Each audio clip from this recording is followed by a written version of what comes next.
I was flabbergasted.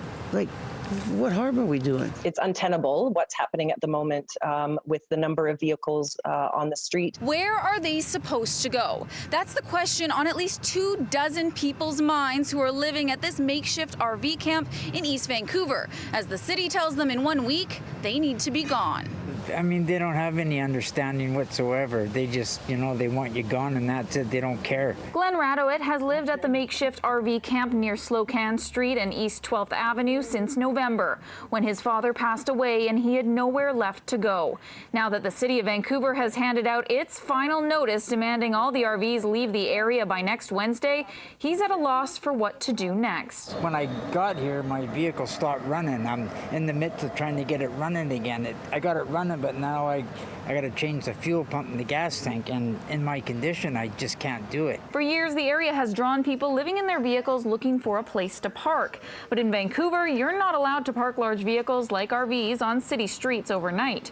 Taryn Scollard is Vancouver's director of streets. She says the city began reaching out to people earlier this year to let them know enforcement would be coming in the next few months. People that are struggling to find a place to go, we have engaged our Carnegie Outreach Services.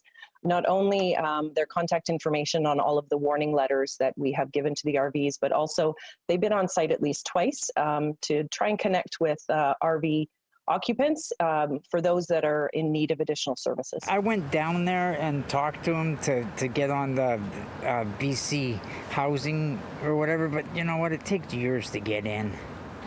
And for the price of it and that, I mean, I'm on disability, and the whole disability check would have to go towards rent. And what are you supposed to live on? Scollard says the city will also tow these RVs for free anywhere in the Lower Mainland if the owner has a legal spot to park it. They're also offering to store the RVs for a month while the owners look for a place to live. Katie Fitzpatrick lives across the street from the makeshift encampment, and she hopes the city will reconsider the eviction. I think with the pandemic especially, people have been really hard hit, and living in the neighborhood, it doesn't bother me for them to be here. Todd Salome has lived in his RV for 6 months now. He says despite the threat of tickets or even being towed, he doesn't plan on going anywhere. Well, for one thing, I'm going to sit in it. They're going to ticket me. Well, eventually they have to leave.